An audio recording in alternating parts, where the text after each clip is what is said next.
Hi friends. As we continue this week working with the third eye, I wanted to offer a pranayama practice, a breathwork practice to help clear the third eye. So this practice is actually built on another practice I've shared several times, but I'm going to go ahead and share it again. It's called alternate nostril breathing, or also known as nadi shodhana. Alternate nostril breathing is the rhythm of breathing through one and then the other, in and out, and we're going to go like this. There's two different mudras that you can use with this. The first one is the traditional Shanmukhi mudra, which is where you drop the index and the middle finger on your right hand. Close one nostril close your right nostril with your right thumb. Inhale through the left. Hold, and then exhale by switching the fingers, so your ring finger's on your left nostril now, and you exhale through the right. Inhale again through the right, hold, exhale through the left. Notice that you are exhaling, or that you are switching before the exhale. So let's do that here. Inhale, hold, exhale. Inhale, hold, exhale. Inhale, same side. Hold, exhale. So take your time getting familiar with that rhythm. That rhythm is going to be the same rhythm you use with Nadi Shodhana for this practice. So the Shanmukhi mudra is one that you can use for that. The other is the opposite, where you drop your pinky and ring and thumb, and then you put your two fingers up here at your third eye. This is my preferred mudra for the addition of the third eye clearing, okay? So still you use the thumb and the ring finger to close the nostrils, so it would look a little bit like this. Close the right nostril with the right thumb. Inhale, hold, exhale. Inhale, hold, exhale. So those are two mudra variations of Nadi Shodhana. Like I said, this is the one we're going to be using to work with the third eye.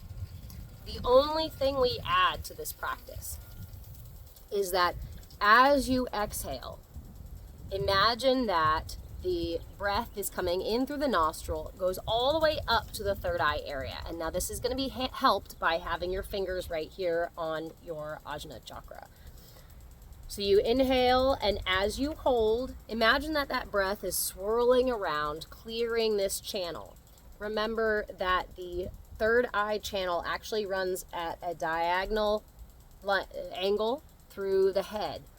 Third eye on the brow, back of it is at the base of the skull where the pineal gland is. So when you're visualizing, go ahead and imagine that the breath is up here in the third eye, as well as maybe even clearing out through the front and the back. If you are a visual person, feel free to allow whatever arises to arise without so much directing, but just being present for the breath. Inhaling into this space, clearing this space, and as you exhale, it exhales, carries with it any stuck, stagnant energy that you don't want there anymore, okay? If you are not a visual person, don't worry, you don't have to see it in your mind's eye. In fact, this practice may afford you a little bit more visualization in the future, the more you sit with it.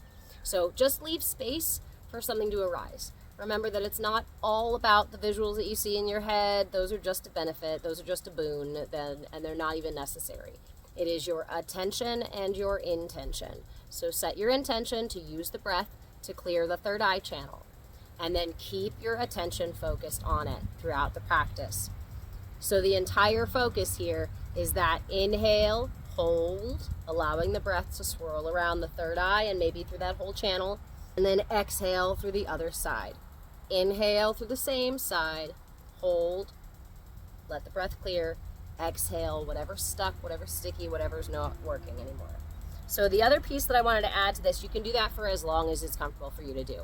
One of the ways that I really like to practice that, to make sure that I get an extended practice, is to use a set of beads. Now, you can use a full-size necklace like this. You can use a bracelet. You can use something shorter.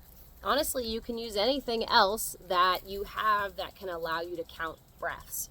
I do this because malas are made with 108 beads, and a practice of relatively a decent rhythm, a nice calm, smooth rhythm, takes me about 20 minutes to get through. 20 minutes is an amazing breathwork practice. If you can sit for that long, great. Another tip that I have too, if you can find a mala that has a halfway bead, you might want to do this practice with just half of it. You can also start your mala halfway if you only want a 10-minute practice. If you want a 5-minute practice, break it down into quarters and then just count from that quarter to your guru bead here. And that will allow you to sit for your practice and go through your practice without worrying about the clock, without having to deal with a timer buzzing in your ear or anything like that. And it can help you set pace as well, keep pace as well. So, yeah, just as a side note, Nadi Shodhana and a lot of other breathwork practices are really, really, really good for when you do have a respiratory thing like I've got here. I'm not going to say it's a cure-all for COVID, but I can tell you that it has helped me get the elephant off my lungs. So I'm breathing a little better thanks to pranayama practices. Pranayama for the win. Okay, if you have any questions, feel free to either comment here, duet the video with your practice, or make another video and tag me. Tell me your experiences. Remember that when you are working with a third eye, it is very common to start experiencing an opening of the third eye. If these experiences become too intense or become something that you feel like you cannot move through by yourself, please reach out to somebody who you trust to guide you through these kinds of practices. Other than that, happy third eye house cleaning.